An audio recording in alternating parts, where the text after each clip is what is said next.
That's my shit, my shit, my shit. That's my shit. That's my shit, my shit, my shit. That's my shit. That's my shit, my shit, my shit. That's my shit. Shit. Who like dope beats, fly rhymes, and waxing the philosophical? Cause we don't like the small talk, gossip, and what's topical. If it's a product of your heart and soul, then it's optimal. Pull up and have a seat, we about to do the impossible. I'll put you on the game if you working new to the set. Underground lurking and ain't nobody heard of you yet. Whether first time hustling, service, or crazy vet, lay it on the table the way we earning major respect. Now we paying tribute, so just relax and laugh a bit. Sit back and maybe you'll learn something after it. Try not to be offended, pretending to have a fit. The truth is, I just like what I like. That's my shit. That's my shit, my shit, my shit. That's my shit. That's my shit, my shit, my shit. That's my shit. That's my shit, my shit, my shit. That's my shit. Shit. This right here, that's my shit. Success. It's finally out there. So. Congratulations. So, anybody watching? Jay Hill's in the house, everybody. What's up? Rap music. And so, I found out about you from Chesky and Sam. Shout out. I asked them who they wanted to collab with, and they named off a couple people, and Chesky had nothing but nice things to say about you. And that's love. I saw your performance, with co-defendants in July, and again with Sage Francis about 2 weeks ago-ish. Yeah, I guess so. That was it. Yeah, that was a really cool night. Sure. It's kind of funny. Time's been a bit like of a blur for a lot of the year. So it is kind of crazy to think, like, I'm like, damn, I did perform with, like, Sage Francis and co-defendants this year. And now we're, like, talking about it. I'm glad you were at both things. I was at both things, but you might remember better than me. Well, and I got footage of you both times, so that'll help me remember, because I killed a lot of brain cells in my day. Oh, man. Yeah. But no, both were, like, yeah, incredible nights. Those co-defendant shows were really, really, really fun. My job got kind of mad at me. I was supposed to, because I teach, and I love teaching. I teach the kids how to use samplers and shit. Like, basically the equipment I bring on stage, I'm bringing to class. They're using my studio equipment and learning what loops are. And I was supposed to come do a class at the library the night after a co-defendant show in Cleveland. I did not make it. Or it wasn't the night after. It was like the early afternoon after, but the night before, yeah. No. And I feel really bad, but at the same time, like, that. Good time. I think last time we talked, were you sure if you still had a job? I did. So I still had a job. I was like kind of re-recruited to do the same job, and now I'm teaching at another school, and they're not gonna need me after this semester. So, anybody outside of Cincinnati, I will come to your town. I've got time. Pay me and put me up.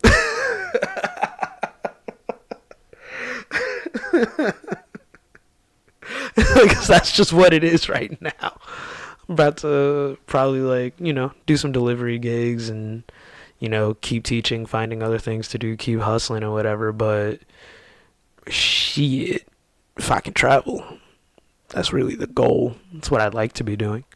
Well, so, you were just on the phone with somebody talking about going to California. Is there a show out there you're going to get put on, or what's up with that? Hopefully, I got to get my bread up for the ticket to get out there. But yeah, shout out like T-Dot and the whole Love Supreme crew out in Cali. Like, I was going to go out, visit them. Probably get a couple sets in. Like if there's a Burgers and Beats this month, I'd probably pull up to that. I got a bunch of friends out there that do beat sets, and they're like some of the craziest producers that I've ever met. T-Dot, Low Tech, Taki, fucking Jetlag Trav, like all the homies that I know through Roberto, my bandmate, my homie. Yeah. So, do you have any more shows coming up Um, on paper?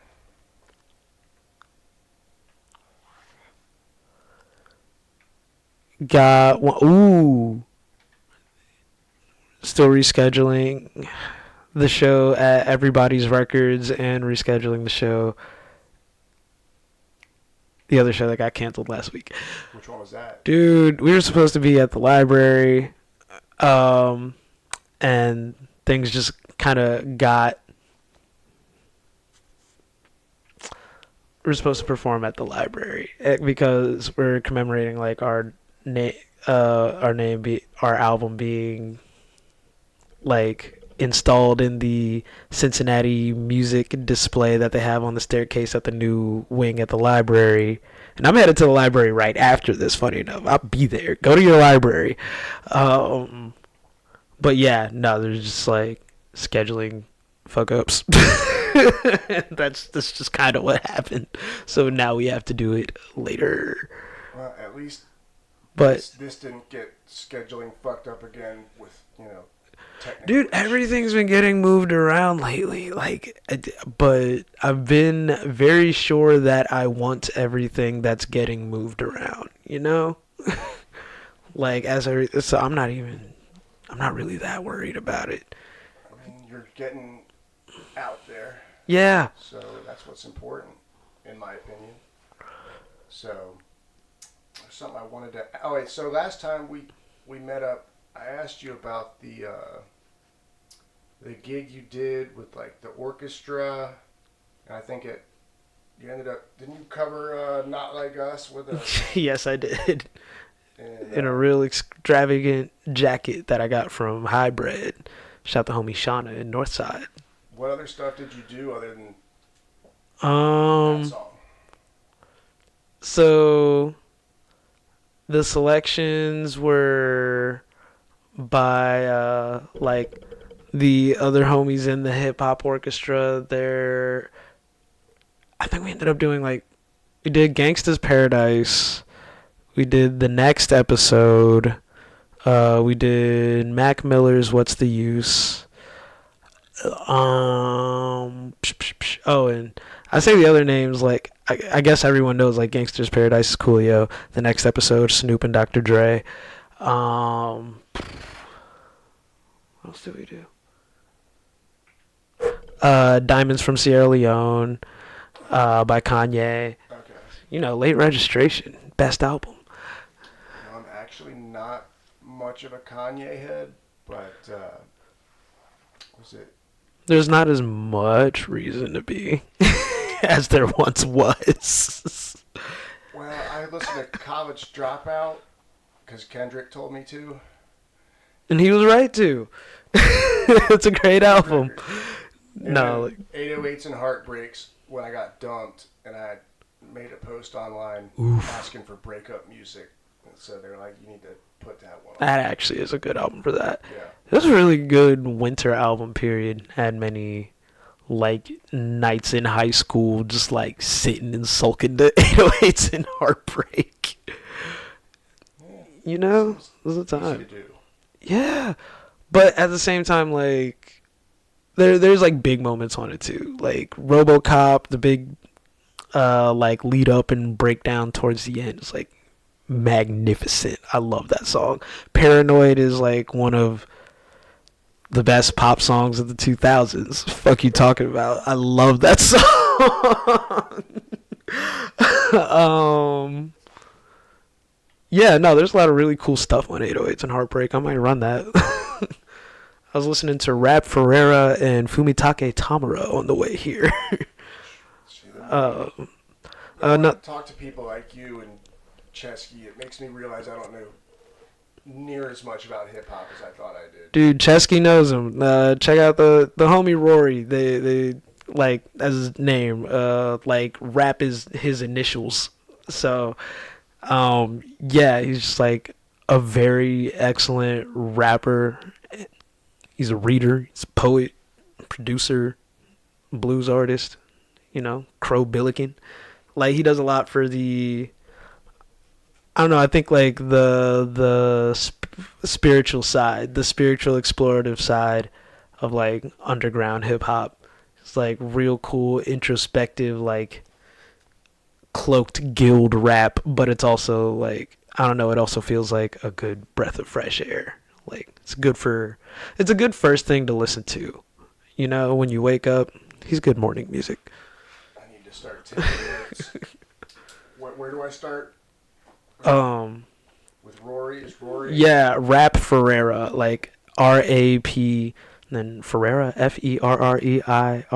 I've heard the name. Yeah, man. Purple Moonlight Pages is like the one kind of to go to these days. I think that's his latest like benchmark. Or that could also be like Five to the Eye. He does a lot. He has a lot of music out. I can't tell you where I've like seen the name. when I realize I've listened to him for like a decade now, I'm like, damn, he's put out a bunch of music. All right, man. I'm personally looking forward to the next LP solo record. Whenever the fuck that decides to happen. It's been 12 years. Cancer for Cure was great. I loved that album. Yeah. A good precursor to. Like the whole Run the Jewels. Dude, Cancer for Cure and Killer Mike's like rap music came out like the summer before my senior year in high school. So, and I knew about Killer Mike from like, you know, the Outkast days, the Dungeon Family days. So I wasn't that big into Outkast back in the day. And I kind of, once they did Speakerbox Love Below, I wasn't feeling it. Oh, dude, there's a bunch of great shit on there. I know. It's the shit I need to revisit because like between both halves, like there's a bunch of great music. I kind of fell off with hip hop because I got into the jam band world, and that's a huge fucking rabbit hole. No, that's a world to be like invested in. I could see how you would have blind spots. Sure. Yeah. I didn't even know Run the Jewels existed until Run the Jewels 2 came out. And that, like, it's the best one. To me, like, Run the Jewels 2 it let me know that not only is rap not dead, but it's alive and fucking kicking. And I wasn't paying attention. Dog, they got Zach De La Rocha out the house on that album. I was like losing my shit when I heard that. I was like blackout drunk in California in my friend's car, and Close Your Eyes, Count the Fuck came on. I was like, yeah, what is this? Dog. Like, it's a new LP. I'm like, what?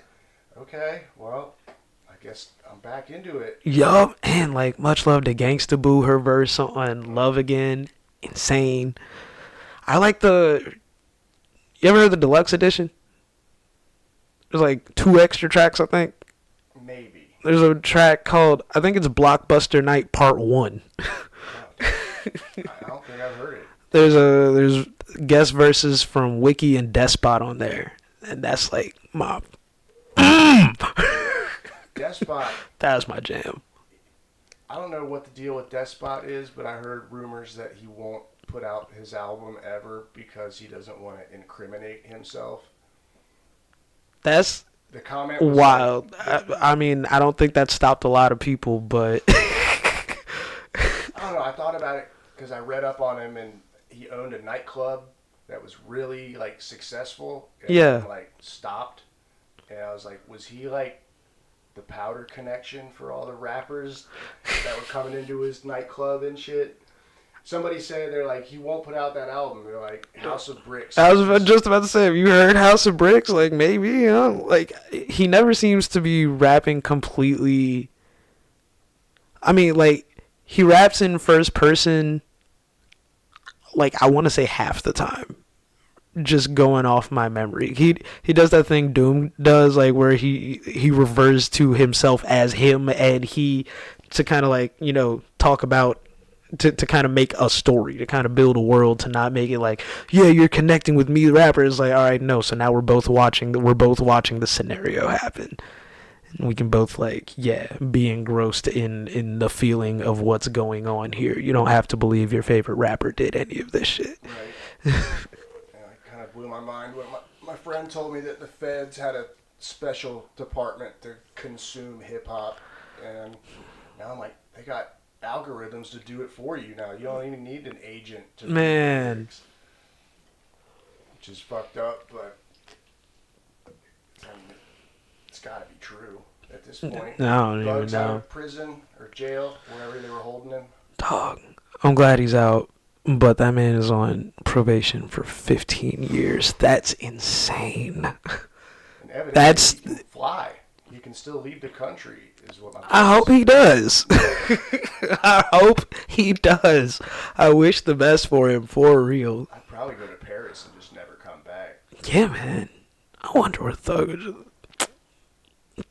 Thug's out on a beach in India, man. I want him to be chilling in like Southeast Asia, kicking it. So, fuck it. I want to play this for you since you haven't watched the Co-Defendants podcast yet. I got it queued up to a nice part here. Let me see if I can show the viewers. De-interlace off. Where's my goddamn mouse cursor? Here we go. This is when I asked them who they wanted to collab with. As far as rappers, there's so many rappers I would love to work with. Who's playing tonight, bro? This kid out of Ohio, out of Cincinnati, named Jay Hill. You know who this is? Have you heard of this kid? Yeah. He's fucking a beast. phenomenal. He's out of Cincinnati. Yeah, He's phenomenal. opening tonight. He's a He beast. got that like, I've told him this. I don't feel bad saying it to the public. He got that like Souls and Mischief, Far Side energy to his shit, but he spits impeccably. And, you know, I don't say that lightly. He spits. Yeah, very, it's for real. Like his technicality is out of control. His like cadence and melodic sense is out of control, and the energy is like boom. He's like, And I know it's off, bouncing off the wall. And I know it's off topic because it's not like who we really want to collab with. There's so many people we want to collab with, we can't even start it. You know what I mean? Yeah, it's too. But it's too what many. I am fucking psyched on is that like my top 3 favorite bands, hands down, right now is the Spits from San Francisco, and they're playing here in a couple days. And Yeah, I thought you'd appreciate that. Man. All right, I guess I'll keep trying. All right, bet. He said you spit impeccably. I tried I felt to. that. Like, I like when my music is addressed nerdily, because that's what I really do it for. Like, Chesky gets it, man. Thank you. Like, I really appreciate that. Like, thank you for showing me, and yeah, Chesky, you already know the fucking deal. Sammy, you know the deal. I'll be out there, man. Talking with those guys. Finna be big rap music. Made me realize I don't know shit about underground hip hop anymore. There's so out of the much. loop. Yeah, and there is so much, but I'm in the loop and still out of the loop. There's so much hyper specific shit to know. Like, it's so hard to know more than like 5 things about one person as is. And there's so many people that it's like hard to keep track with like more than names. Like, but that's before you get to what these people even sound like. Like, I'm technically the loop, and I'm just kind of watching it happen as I participate, and I think that's just kind of what the time requires of us, attention-wise. You know, like there's just always something going on. We're all in this kind of like large conversation, trying to kind of like refine it seems like everybody's kind of working on the same song at once sometimes, like, and people are trying to make the best version of a song, and the point at which a song is truly done for the industry at large is once Beyonce makes it. Like, that shape of song is pretty much taking it's a solved problem once it's good enough for a Beyonce album. But we're down here working it out first. I think Danny Brown said that he said, man, we all rap about the same shit. Mm-hmm. Like, everybody says the same damn shit. You can't really say something that hasn't been said already. But I don't know if I believe that all the way, but I know what he was saying. It's like I disagree, but I get it. Like, I think that's the fun in it. It's like finding new things to say, or finding new ways to say the same shit, or it's like really paying attention to what music you've heard, and then being like, all right, have I heard anyone say this at all? And then you can narrow it down. Have I heard anyone say this on a rap song? And if it hasn't been said on a rap song, there's a lot of space. I mean, at least in the mainstream, for just like broader subject matter. In the underground, you got people rapping about everything. Like, there's something for everyone. It's fun. You got your hardcore nerdcore. You got your super literate, super poetic type shit. You still got your just gangster rappers that aren't famous, like, you know, regional people. Like the you know, you got your flowery third eye rappers. You got your Was that in the Boondocks when he said you got your gritty third eye rappers. He said, is it Huey? He said, white people say the whole word like Yes. Yeah. There's like a sect of white rappers that rap like that. Sometimes it works, but most of the time it just bugs the shit out of me when they like. I mean, it's like, I guess it's like nerd rap is what I would call it, but like. Who do you think, like hyper like MC Chris? Like, you know MC Pants from Aqua Teen Hunger Force? I know exactly what you're talking about. I don't know if I would classify him as that type of voice. Okay. There was like some battle rappers that came around here for a festival, and I watched some footage of a lot of battle rappers kind of suck. Like, a lot of them are amazing, but it's like you gotta bravely like be ass in front of a lot of people for a long time before you're touching those people, before you're touching like the gods. So big up to everyone at it. Same for comedy, same for, you know, like just art in general. That's the cool thing about hip hop and music over comedy, because, you know, I've been doing comedy about a little over a year, and like joke theft is no joke. Like, people really get, even the fans get fucking. You cannot tell a fucking joke at an open mic and post it online if some dude in fucking St. Louis said it first. Like, there's gonna be some douchebag on Reddit that's like, "Nah, you stole that." Like, no, dude. It's like, I'm on the other side of the. We're just having similar experiences, yo. But in hip hop, it seems like you can take like a phrase or a bar. Yeah. That's identical. Dude, quoting people is fun. Right. Yeah. And if people fuck with it, they fuck with it, and they don't call it theft. You know what I mean? Especially if you're in a different cadence, or if you're obviously a different type of beat. You know, there's a lot more leeway with that sort of thing. But like, I feel you. Although there is a limit. There is a point at which I will be like, no, that's just. It's like, yeah, I know it's a classic phrase, but you can almost tell when somebody ain't have nothing else to say right there. Like, okay, we're getting to the next bar. You didn't have all four for this rhyme scheme. It's okay. Let's get, all right, next. I do that shit sometimes. I'll dip out after 2 bars if I have to, or start like a new rhyme in the middle of it, and be like, all right, now we're gonna follow this, and then you do that enough times in one verse and keep up with it all, then it reads as technical. Yeah. People read into that shit deep. It's like I'm switching flows because I ran out of ideas.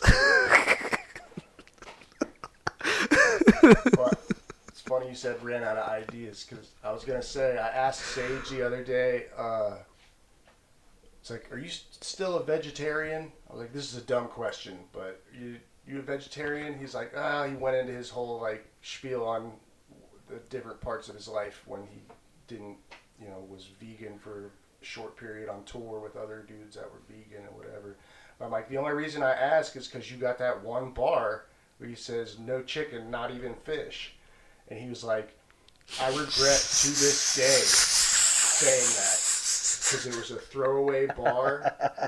And he's like, people have asked me about vegetarianism for like 25 years now, because he's like, I needed to fill that bar to record that verse. He made the representative bar for something that wasn't even like his shit. Isn't art funny that way? Media is powerful. Because we stress so much about authenticity, but that line already meant something to somebody. Like, as soon as they heard it, before he could ever refute it, somebody made a decision based off of that shit hitting them, like, in the chest. Yeah, I mean, he probably... So it's like, did he do a net positive by lying that day, or what? Well, he was vegetarian at the time. He just said, like, I'll never go, like, that personal again and throw out, like, something about my identity. And if you think about it, like, there's probably a small chunk of people that, like, were influenced to become vegetarian. Yeah. In that bar. Because, yeah, like, people absorb media. It's wild. It's hypnotizing, Like, when I met Sienna and Chesky, I had a moment because we smoked a joint, and I was like, man, I like only know these dudes off my TV. Like, this doesn't feel real right now. It's like surreal, right? Yeah.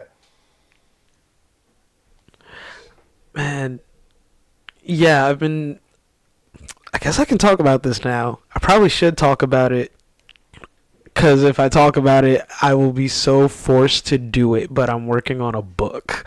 Yeah. Oh, man. So I'm working on a book with, shout out to MC Till. It's going to be called The Other Ground Review. I'm working with MC Till and his Everybody's Hip Hop label. For the past, like, 5-6 years, they've done the Boom Bap Review, which is still, like, mostly focused on underground rap, but specifically, I guess, like, more of a traditionalist bent, coming from, like, more modern artists, still, like, staying true to what they love, letting it advance, and tracking those advancements, and seeing how that sits within hip hop overall. And then we had a conversation last year that led to me taking on a volume that will be called The Other Ground Review. And The Other Ground was like, it's a just kind of like a sector now of the underground. Like, it's a phrase coined by Open Mike Eagle, another friend of Chesky's, who... I didn't plan to go into this. I know, I'm like, man, I could talk about this for a while. But basically, just because, like, I don't have a media trained spiel for it, so I don't know how to boil this down. There's a lot to talk about, but it's just kind of about what it is to be a, like, kind of art forward and like a heart forward, like, underground rapper in, like, the 2010s. What we think we're doing, like, what we think is important about what we think we're doing. I think, like, the spiritual task of sharing what Mike Eagle's, like, kind of saying was non-disposable art, you know, stuff you're supposed to have a relationship with in such a disposable time, such a kind of like McDonald'sify everything time, when it's really not economically wise to focus on art and truth and authenticity, but that's what we do. So I don't know if it's been here we are. economically wise to be an artist for a while now. It hasn't. You know, It really kind of was for a little bit. Like the rap industry in particular, it was getting money. Like Def Jux and Rhymesayers and Raucous they were getting money for a minute. Like it was happening, like right around Y2K, and then like people blame internet piracy for crashing the music industry. I don't think that's it. I think that like kept interest alive, like independent interest alive, but. Well, we were talking about Soulseek earlier. Yeah, we sure were. If it weren't for Soulseek, I wouldn't have heard damn near all the Anticon, all the Rhymesayers, all the other artists that ran with those crews, and like Strange Famous, all his releases were out there. Oh, I be getting big ass folders of like breaks, and I get like, you know, like DJ mixes. Well, no, not like other DJs mixes. Like when I'm DJing, I find the clean versions of songs I can't otherwise find if I'm doing like a school event, something like that. Yeah, they got like some cool remixes. You can get like everything up there. Shout out Soulseek and independent file sharing. My shit is free on Bandcamp, but feel free to put it on Soulseek. You know what I mean? If you get a copy of the CD, it's got the weird little bonus tracks on it. Throw it up. You paid for it. It's good for artists to have that, like, that attitude, man. Cause please share it. That's what you want people to hear it. Yeah, like that's where the capital is in the relationship at this point. You gotta have like I don't know. I don't expect to make money off of streaming. I expect to like live off of people who build yeah, I mean, I expect to live off like the fact that people have built a relationship with my art, because like I've tried to support the artists whose music I've had a relationship over the years, and now as I've like gotten older and made more of my own music, I can now try to like if my career advances, I can get to them. If I get like famous, then I'm still probably going to reach for those same people that already inspired me and see what I can do to further the thing that like I'm born from, you know, or at least make sure we all eating. Like I don't think every rapper wants to be famous anymore. Like it's not really about that these days. Yeah. Like it is for a bit. Rap is either just straight up like rap is almost like a product of fame sometimes. I don't know what makes people think they can rap now. Like that's not even an insult. That's a genuine like I decided to rap so young that I'm not quite sure what people's motives are now. Like it's been over 20 years for me. Damn.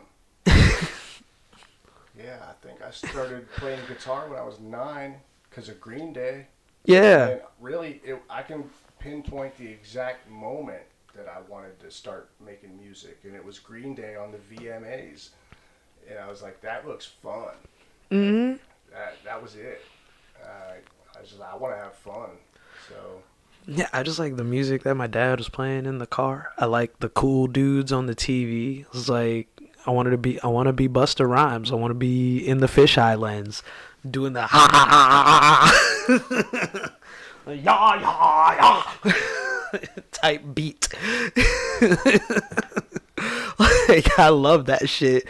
I like, you know, when people talk about my energy, it's because like, yeah, I just like getting up on stage, acting an ass, but also like kind of communicating my heart for what it's worth, and you can leave with my ass and my heart if you want. I can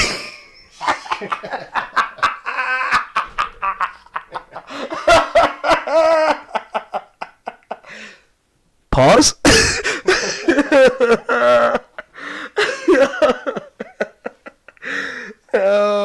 And but yeah, you know what I mean? Like you gotta like like I'm really putting myself out there. For sure. And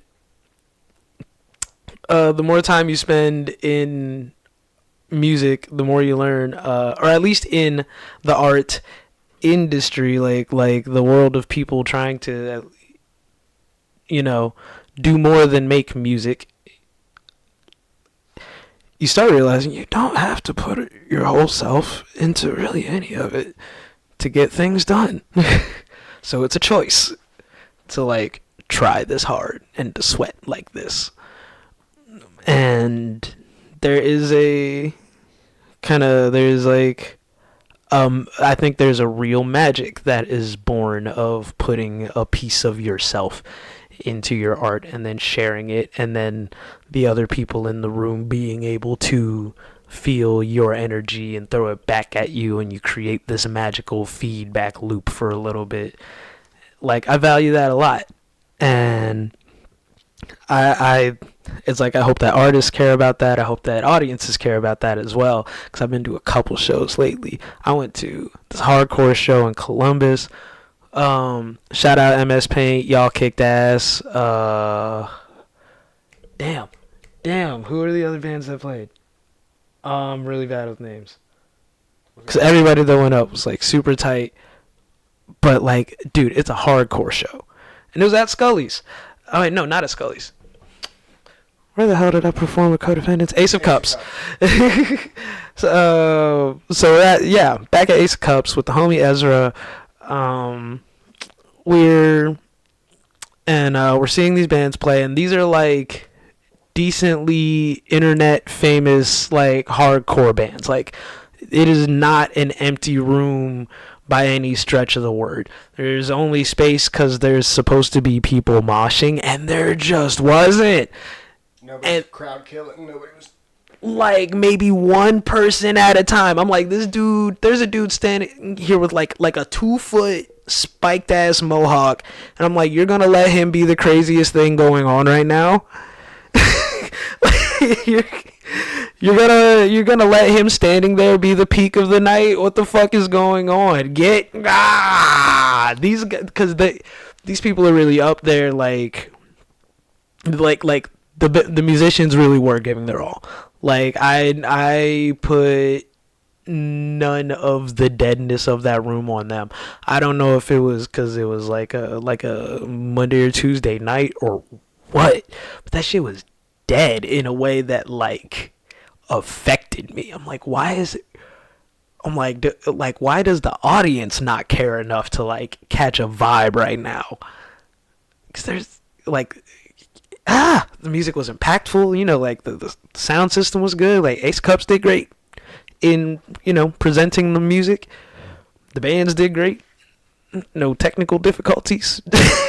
Folks are just standing there watching them thrash around and make this loud ass music, and I'm like, this is the most ridiculous and like kind of one of the weird. It's kind of gross. It's almost embarrassing, but more for the audience. Like, I felt embarrassed for Columbus in Ohio, like not for the bands. Like, I seen people get live. They were live. Columbus, I'm coming to y'all tonight. They were live at the Co-Defendants show.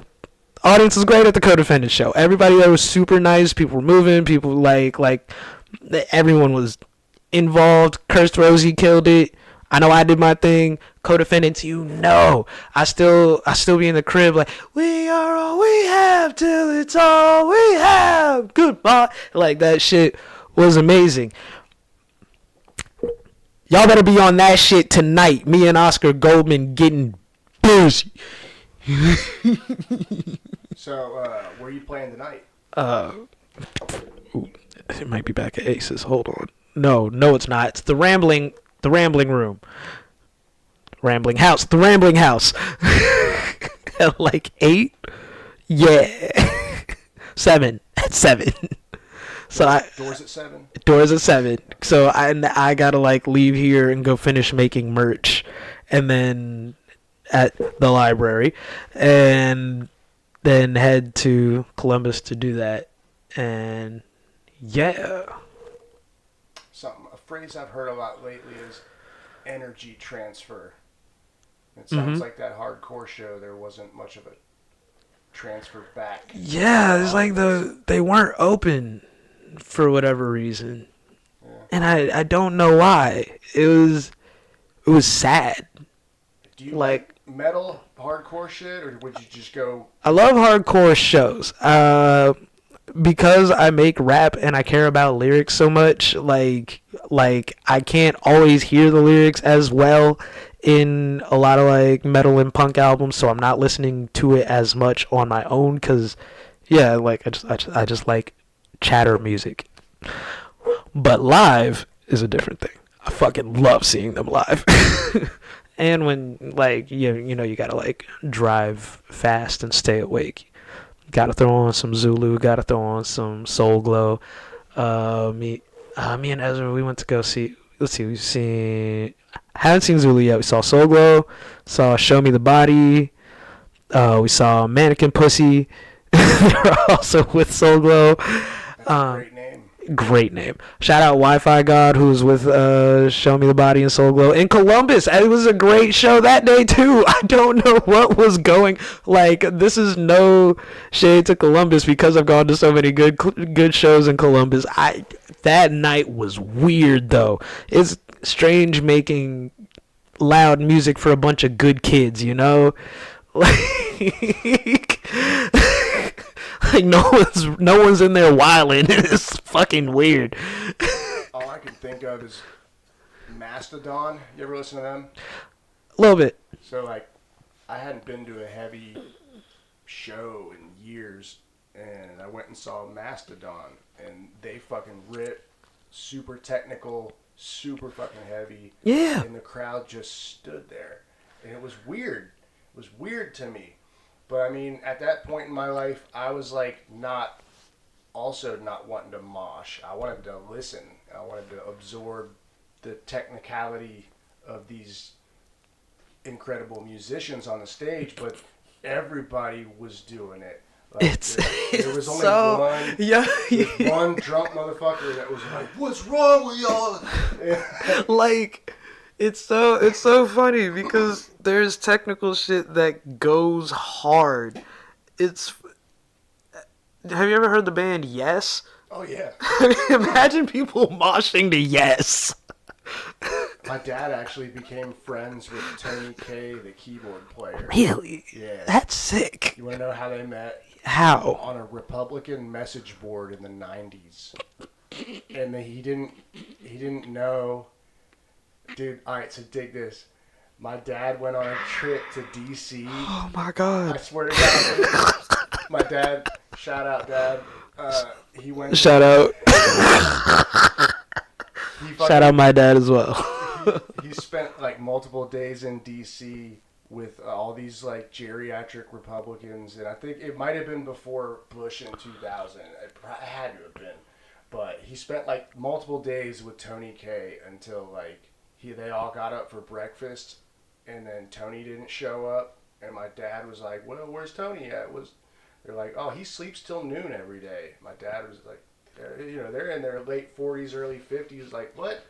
We're grown ass adults. What do you mean he sleeps till noon? And he's like, "Oh, you don't know who Tony is?" And he was like, "What?" He's like, "Yeah, Tony's a rock star." Like, this man lives a different life. And fucking, yeah, we went on a family vacation, ended up in LA, and our whole family got to meet him. We went out to dinner with him at some like fish and chips joint, and like he was the nicest fucking dude in the world. But yeah, super conservative. And I mean, it makes sense. A lot of that prog rockers would be conservatives, like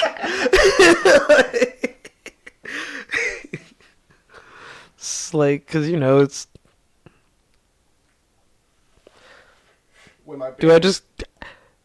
do I call it white jazz?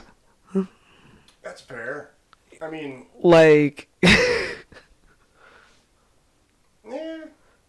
I mean, there's definitely some jazz elements. Like it's like jazz phrasing and you know all the progressions and everything, but the difference is probably how much of it is written down ahead of time. All of it. Exactly. Like how poured over is it?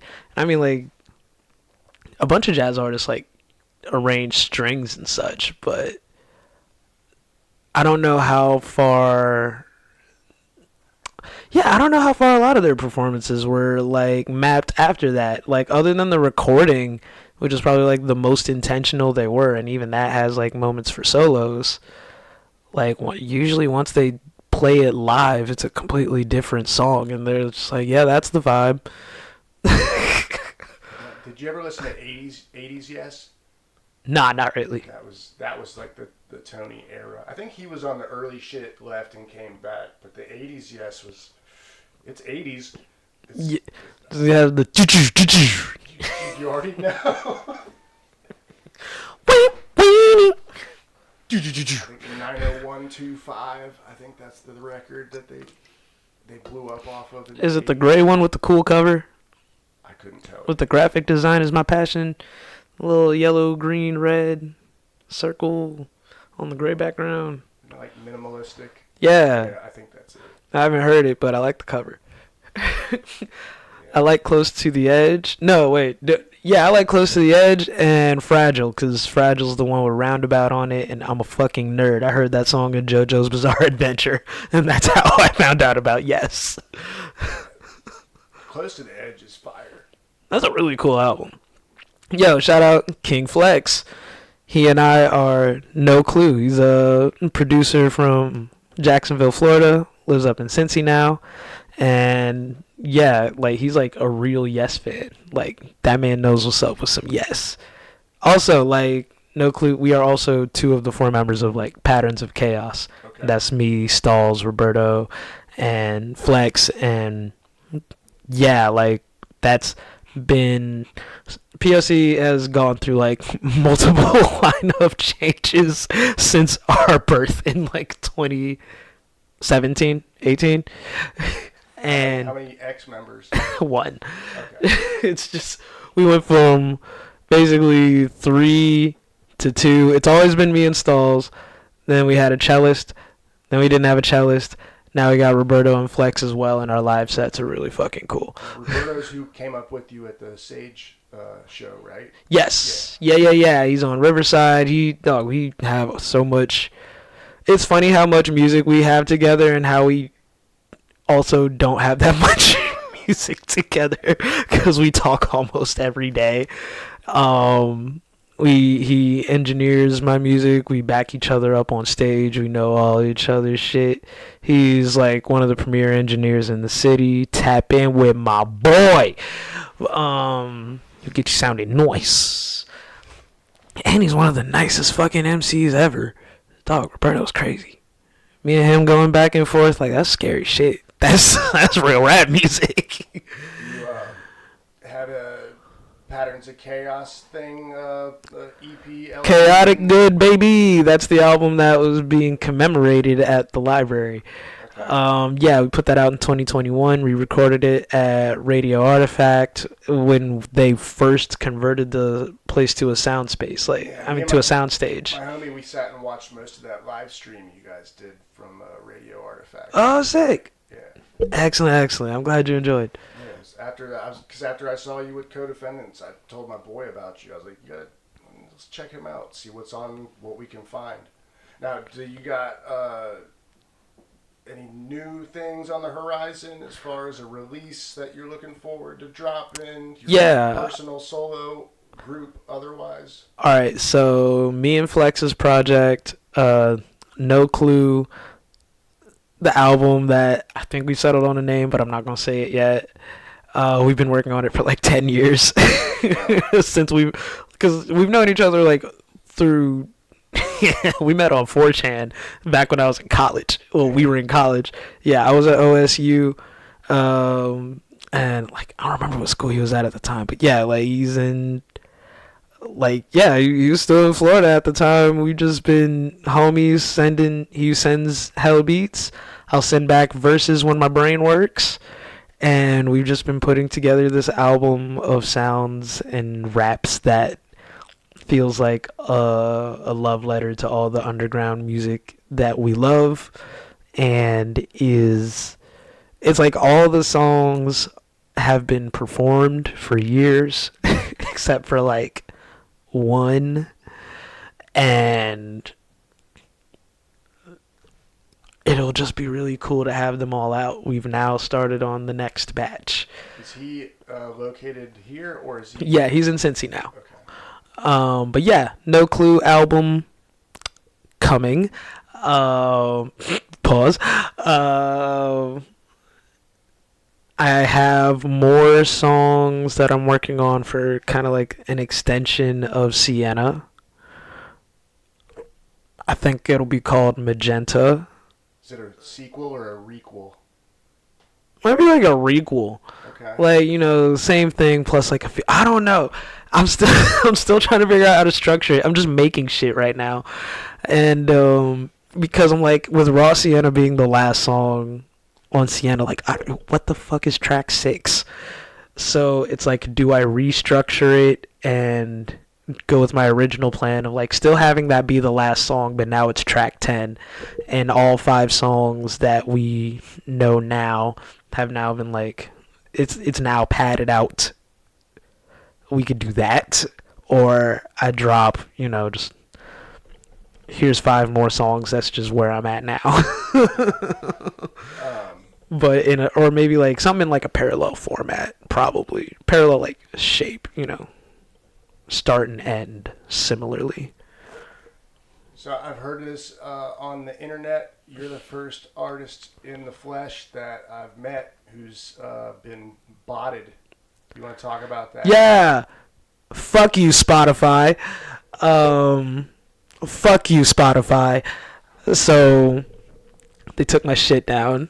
They took Sienna in particular down. My most popular project yet. Shout out to Chesky and the Fake 4 fam. Shout out Nikki. She's like another one of the reasons that, like, you know, I'm pretty much here today. She was the first person I talked to that led to me being at this table. And actually, shout out to Yoni for telling Chesky about me. Shout out Y. You know, and wait. You. Oh yes, the bots. Okay, thank you.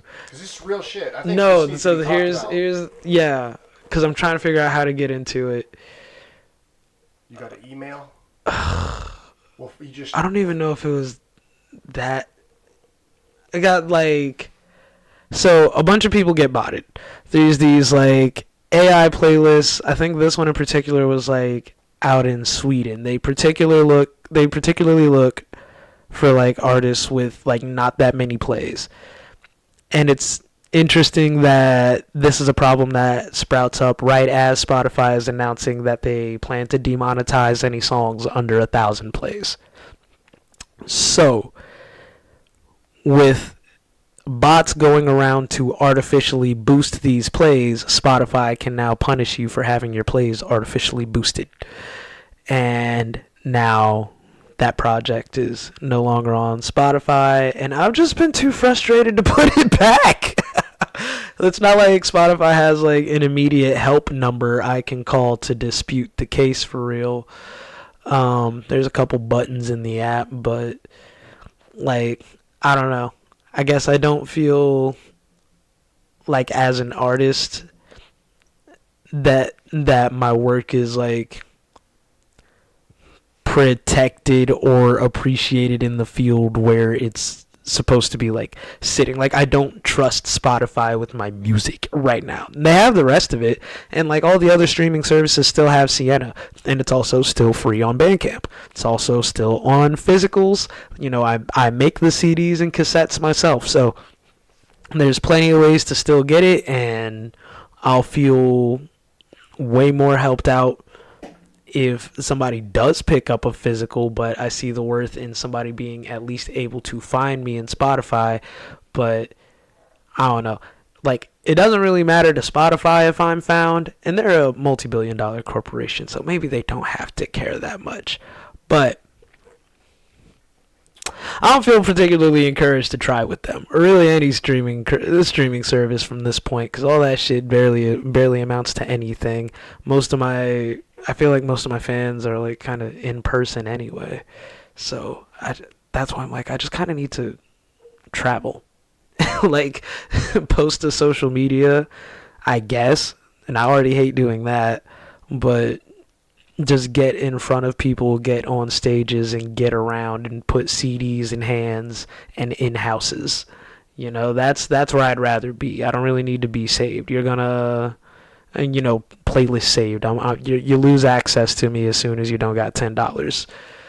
Fuck that, you know. Yeah.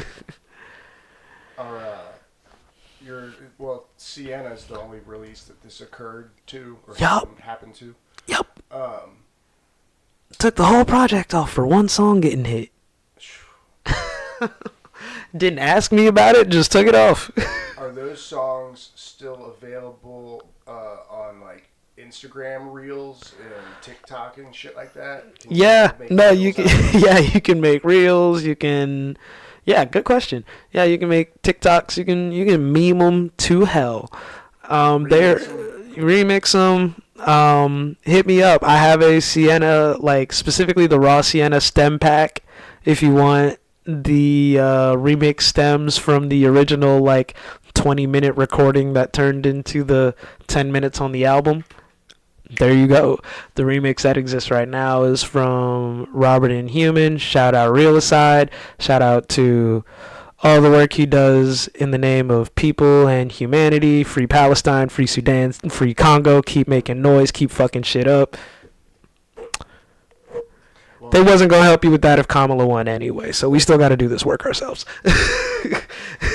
Something I was thinking about with artists getting the bot treatment, getting removed from streaming services. It seems like a real easy way for governments to get music taken down that they don't want people to hear. Is there anything on Sienna that would even remotely be not controversial, but maybe anti-establishment, or like you just said, free Palestine? I mean, technically, like, yeah. Giving credence to that, like, I would say yes. I do have the line where I say, put a 4 or 5 on 45, make them say hi to the school kids that died. I do say, you want to blame death on the dying, blocking the roads, blame them for flying, potholes on the road to Zion, blew up the mosque, calling them godless, poisoned the water, calling them toxic. I feel like half of you niggas robotic. That's about Zionists. But yes, like, that's kind of the deal there. I don't know that would cause me to really be targeted, because I feel like it's more on just like a monetary base. They'd just rather give the data space that my shit's taken up on the Spotify servers to like the next Drake single, I guess. Or the AI jazz bands, or the AI jazz bands. Classical. They got the like, I wonder who does benefit by me not being there. I don't know if I'm significant enough for it to be like my messaging that gets me flicked, because it can happen to pretty much anyone. Right. But if that's the agenda, then added bonus, yes, they would get me. I could get got for that. But like, yeah, I guess they'll do that. It's better that than being took to court for it. I can't afford that. So is there other... I mean, I listened to as much of your stuff as I could. I feel like I made it through... I think I made it through all your solo stuff that's still on Spotify.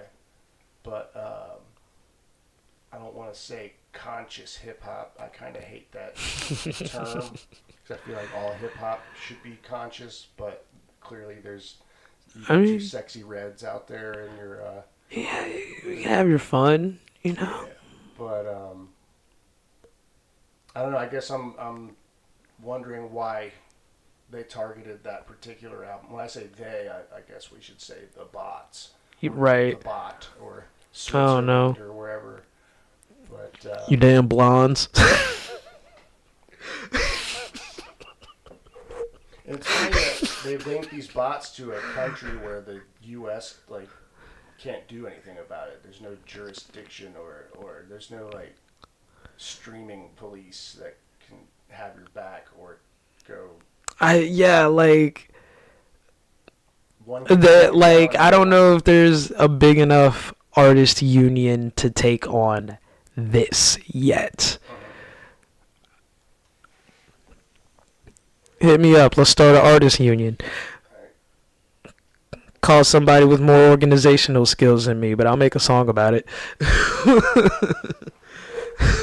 But you know, like that's the thing. I don't know. I guess I go straight to the hypothetical plug because I don't know what more complaints I can really make about it. It's just kind of annoying, and I don't really know who to go to about it other than Spotify support, but Spotify support won't make sure it doesn't happen again. You know, like, it's human resources. Have you spoken to a human being on the phone about this? No. They don't have a phone number. That is not somebody I'm allowed to talk to. What good am I to Spotify? I'm a musician. I mean, they make their money from subscriptions, but ad revenue from the people that don't subscribe, right? Mm-hmm. So, curious how much they pull in ad revenue. It's got to be a fuck ton. Maybe. I don't know. It's like, I've always felt like $10 a month ain't that much, but I guess when you got 100 million motherfuckers, you got like billions of people paying $10 a month. Yeah. I always wondered about, like, I've pondered the idea of the clean billionaire that really like sold 1 million CDs out of his trunk. Like, I wonder how possible it is to be that guy, and like how few toes you can step on to even to have and hold that much wealth to the point that it gets that high off of a product that you make by hand. And they say Master P got big by slipping his mixtapes in with pounds of dope and pounds of weed and sending it up the 75 corridor. Master P was real as fuck. He also had, I think he said, like on Solange's album, he said they were working in music stores and they would just like scan copies of their own album while selling people, you know, whatever they asked for. So it would go up on SoundScan. Like, that's genius.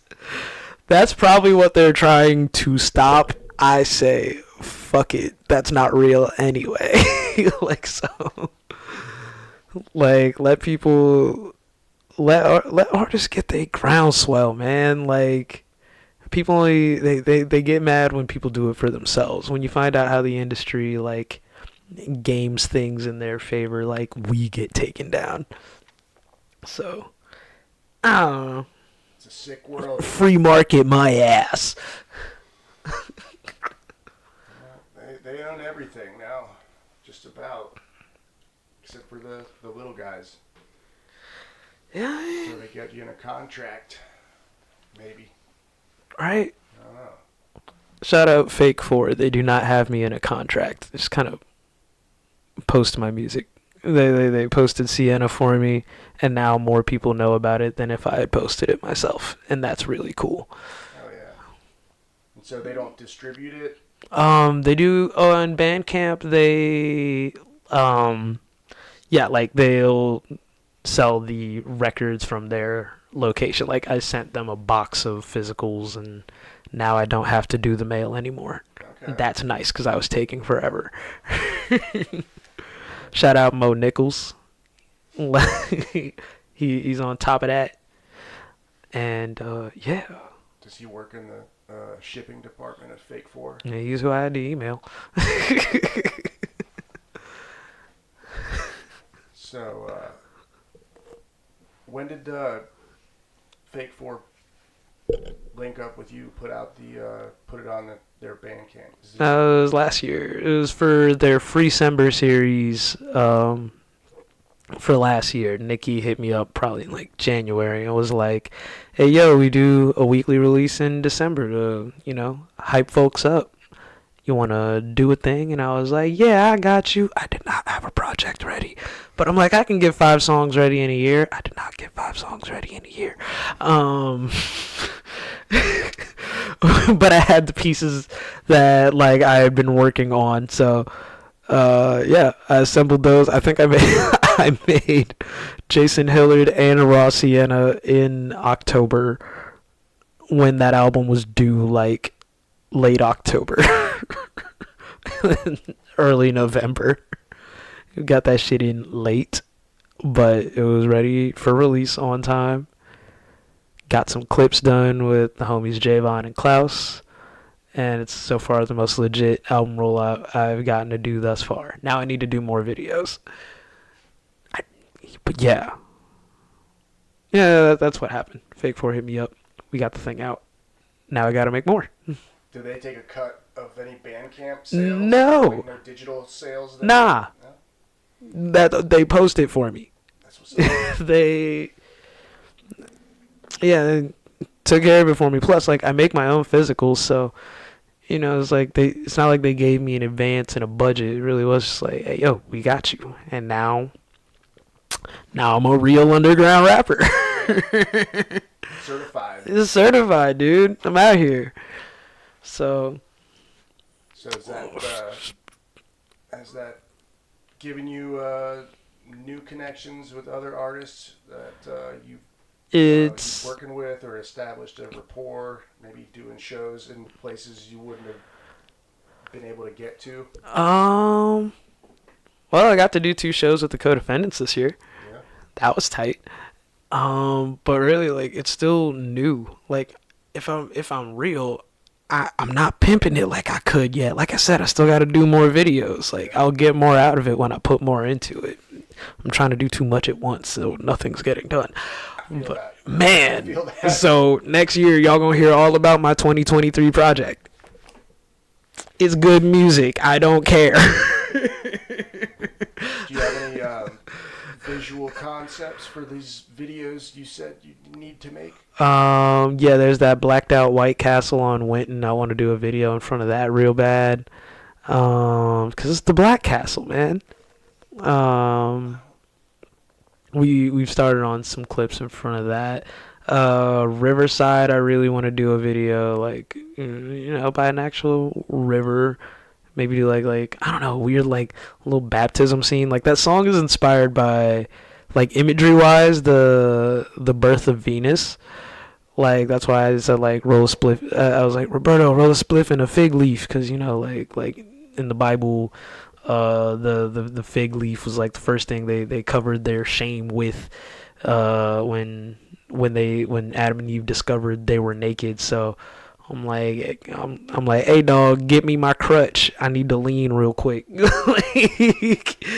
because I'm about to get into the emotional fucking bog, as I do for the next however many bars that verse is. And then a bunch of people dressed up in we're all dressed in white, standing in water, drinking lean. No, not like.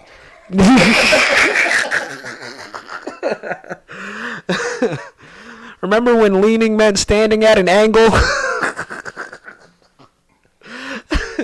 I'm saying my leg hurt. I'm having trouble standing on my own 2 feet.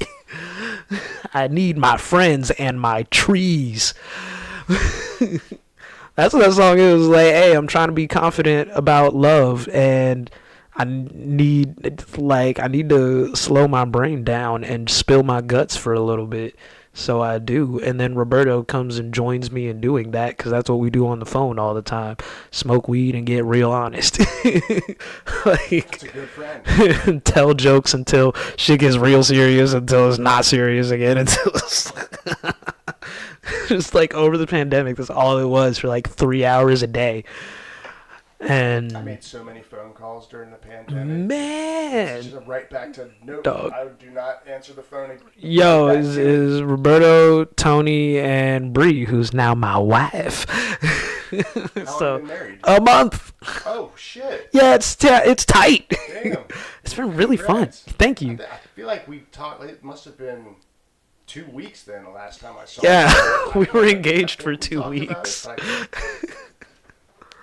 you were But engaged yeah. for how long? 2 weeks. Oh goddamn. No, we've been dating since high school. Okay. So it was like, all right. It was one of those like, I Why- feel life getting one, yeah, because my grandma was like, "What's stopping y'all from going to the courthouse tomorrow?"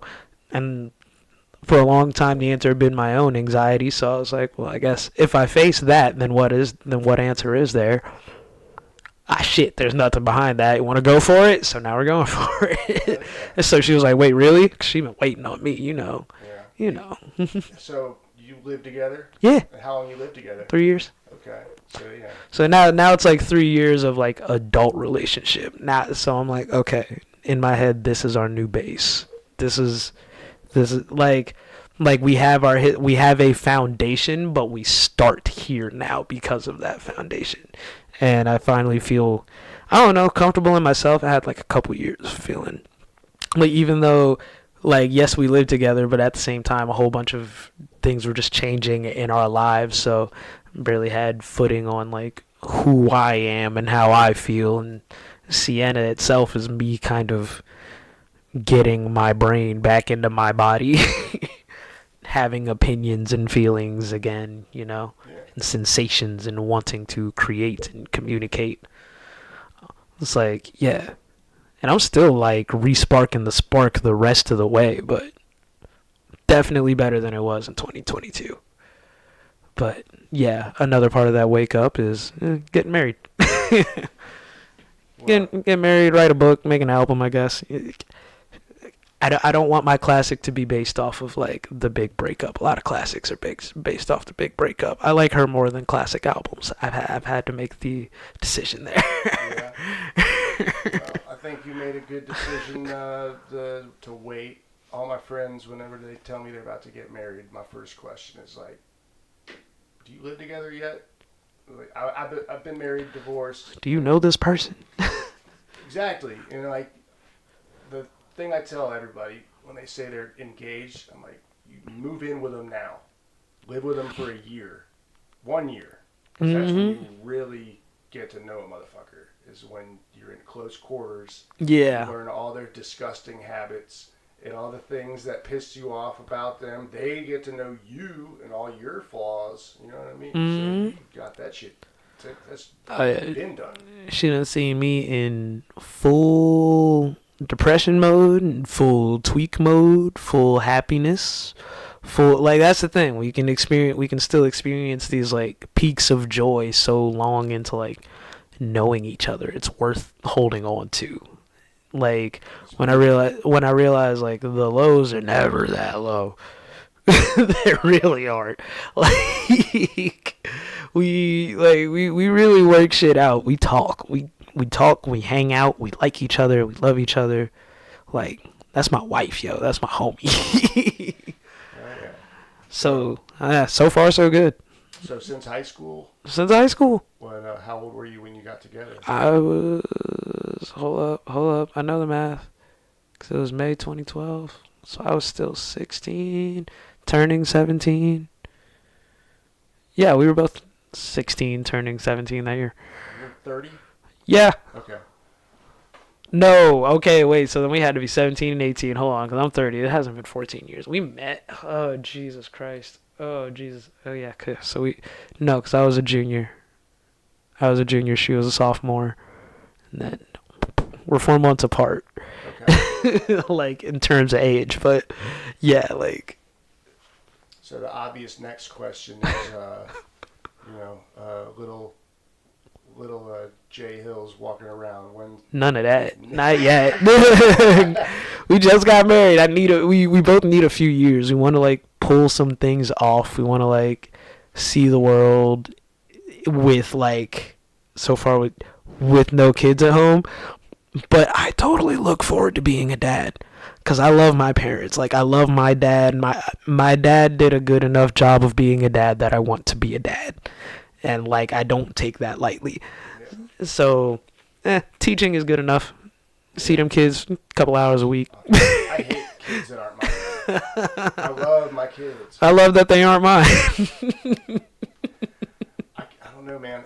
Most of the time, I can't stand other people's kids. Ah, dude, kids are funny as hell. It's out in public. I don't know, in like a school, in an educational environment, I probably could fuck with that if I was teaching music. That's what you do, right? Yeah. So, like,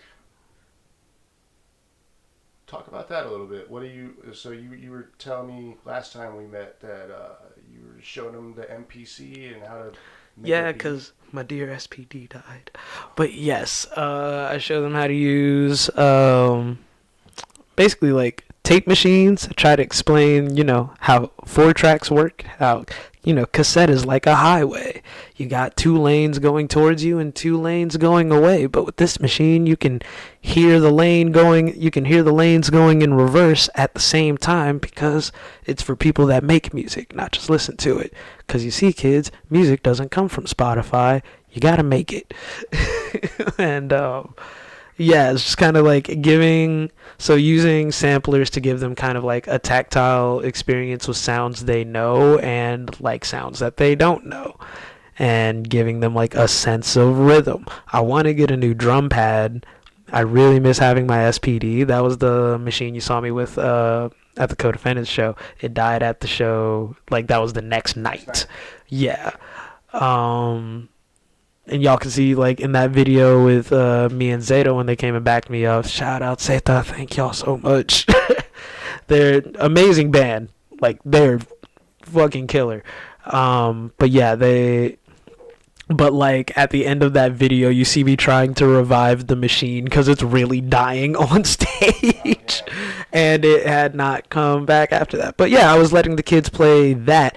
I think having them do a full arm swing to count their 1, 2, 3, 4 loops is better than the MPC's, like, pads, just because the MPC's small and the drum pad is just more dramatic. You got to feel it with your whole body. The MPC, they're still kind of like looking at the screen and shit. It's a great tool for making music. I don't know, and you could teach one-on-one lessons with it.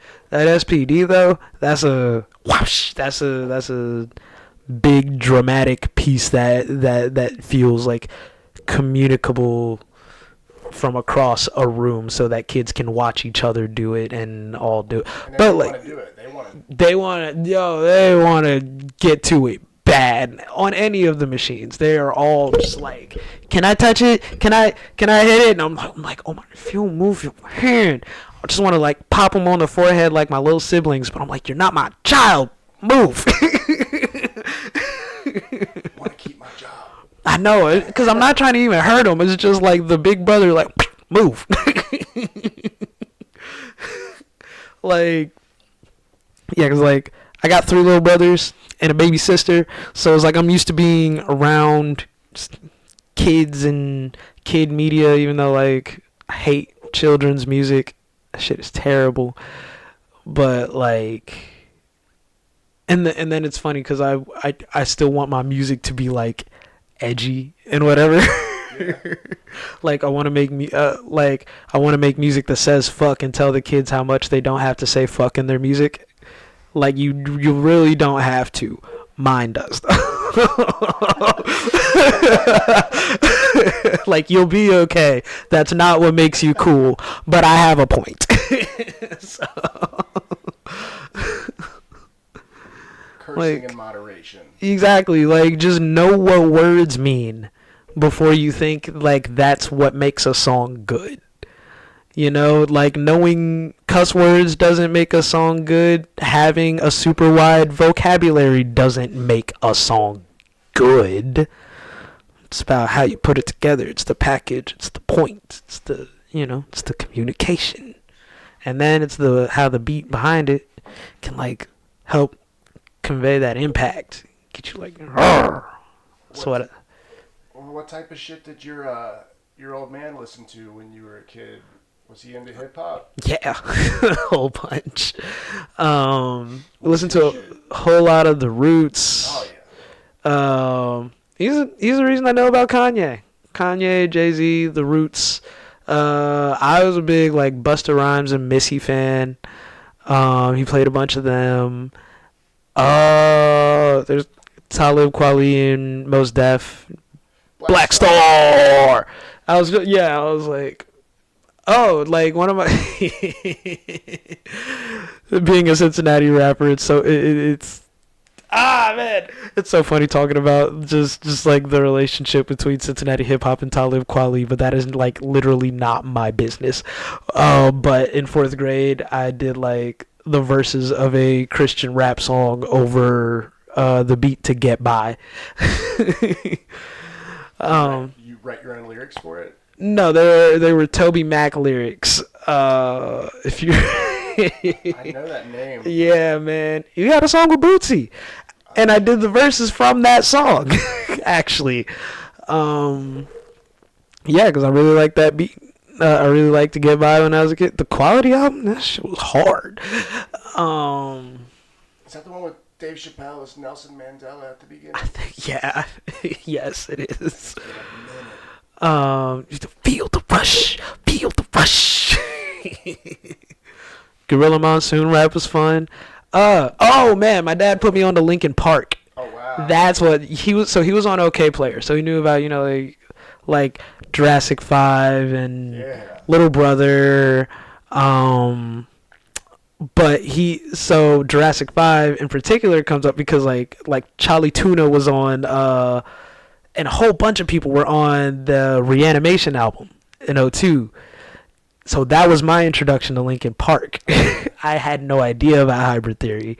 I heard the remix album with the rappers on it. That's probably how I heard my first Alchemist beat.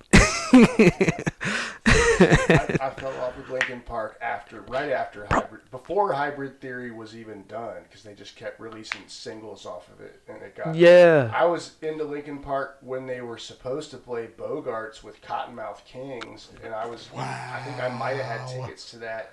But it got canceled or Linkin Park pulled out of the tour. Dog, the show got canceled when they were supposed to play like U.S. Bank when I was in 10th grade. Damn. Like, yeah, so I never got to see Chester, man. Yeah, me neither. But yeah, I fell off with them by the time. Rest in peace. Yeah, by the time they were onto their next album, Metamora or whatever. I think they. Meteora. Yeah. Folks sleep. Their first 3 albums were fantastic. People think the Minutes to Midnight one was whack because that was where it got a little softer and they had the big Transformers single. Nah, dog. Their songwriting went up on that album. That shit's tight.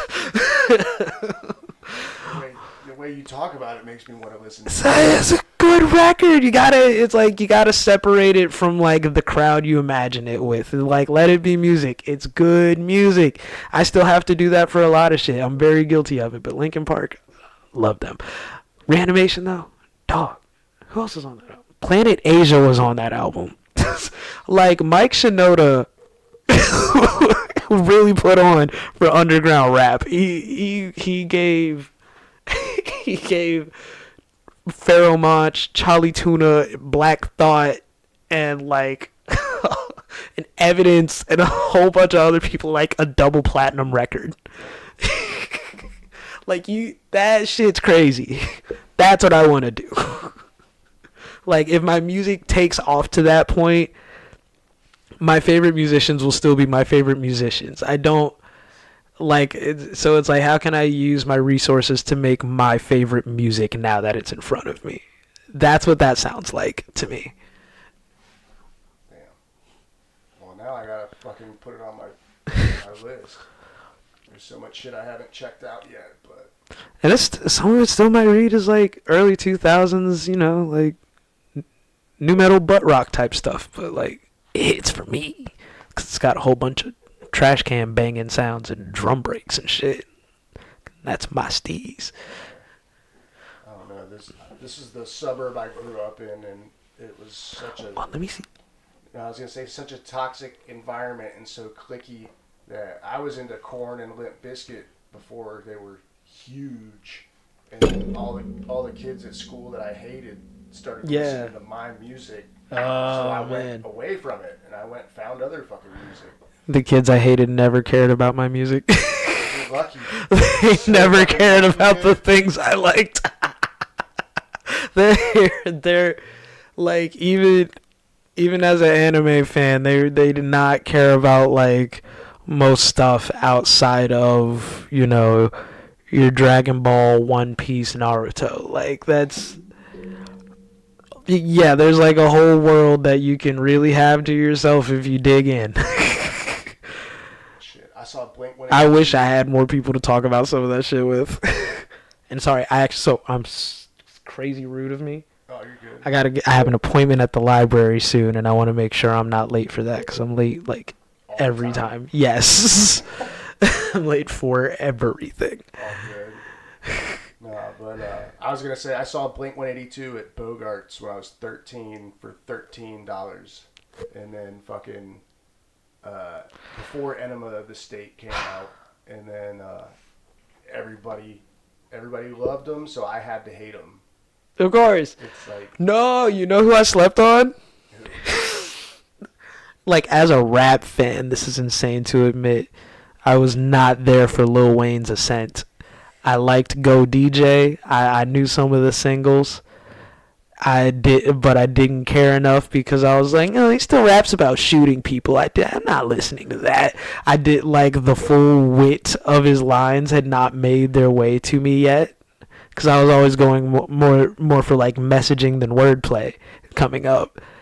Like, Wayne is like 41. Yes, 42, but like, right? you have to. Oh, I was like, yo, what the hell? What's up, dog? But like, even though I was like a internet scraping little mixtape rat in 2009, and maybe it's because I was still like 10 years old when like the dedication tapes are coming out, like 10 through 13 years old when like his most significant mixtapes are coming out.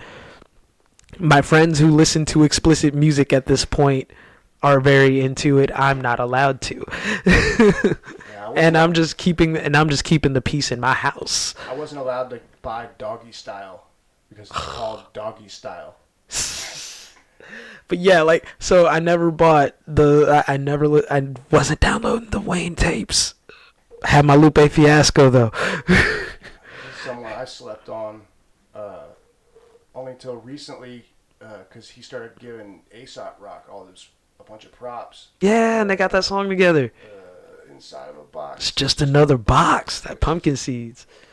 Oh, did you see Lupe is going to be on the new Absol record? Yes, I did. I'm like, that fool's doing features. I gotta hurry up. I thought he said he was never going to do another collab. That's why I'm like, I want the Lupe feature so fucking bad, man. If he would just rap on one, like, man, if I could just get him on one of my beats. It's funny, in his interviews he said he had like a what now moment once like Nas and Jay-Z said he was nice. If Lupe says I'm nice, Doom's dead. I don't know who else's opinion I care about. Like, there's a bunch of other people that I want to meet who I feel an artistic kinship with, but like artists that have like stuck to, like, selfishly put, they have stuck to what I love about them for as long as I've been aware of them. Like, Lupe is one of the few. Him and Utada Hikaru, who's this, like, Japanese singer that my wife put me on. Watch it with that shit. Dude, it's new. Like, yeah, they're, like, my favorite singer ever. Okay. So, if I can get my music to feel like a happy medium between the two of them, then I'm probably making my favorite thing. Like them, Das Racist, Kanye. Oh, is it Das or Das Racist? Das Racist! That shit was so hard. And I'm always late to the party. And I was late with them as well. But, I was in high school, like, yo, Shorty said we look like Puerto Rican cousins. Who's the Japanese singer? I'm going to write this down. Hikaru, Hikaru. Utada, Utada. Okay. And that's your favorite singer of all time, or close to it? Yeah, I'd say them, Bjork, and like Fred Hammond. That's Like- a name I feel like I know. That's a gospel singer, dude. I came up on his music. That's just what I was raised on. Yeah. So, yeah, my music is still very informed by like a religious upbringing and getting into like and still trying to like decolonize but re-spiritualize my relationship with the beyond, and just seeing how that thread kind of plays out song by song. The way I relate to music, I feel like I'm probably partially autistic. Yeah. It hits. I'm like, it feels like church to me when I. It's what does it for me. That's where God is to me. So, yeah, everybody's got their access points. Mine is music. That's where I feel most compelled to like reach my higher self, and where I think I have the most to offer, like outside of myself. I feel like I'm doing myself a disservice by doing comedy and not music. I do both. Be Donald I'm about to be late. Let me yup. Yeah. Well, we can go ahead and call it. I already have to call the library. They're so used to me calling and being like, "Hey, can you push my appointment back 15 minutes?" What time you gotta be there? 2:30. Oh shit! You gotta Yeah, they're 16 minutes away. All right. Well, ladies and gentlemen, this has been Jay Hill. Top camera up there. If you Yo, want. rap music, baby. Patterns of Chaos, best rap band ever. No Clue coming with best also rap musics ever. J Hill coming with hella rap music. You know what I mean? At J Hill Raps. Support art, support love. Don't die. Do. All right. Rap motherfucking. This right here, that's my shit.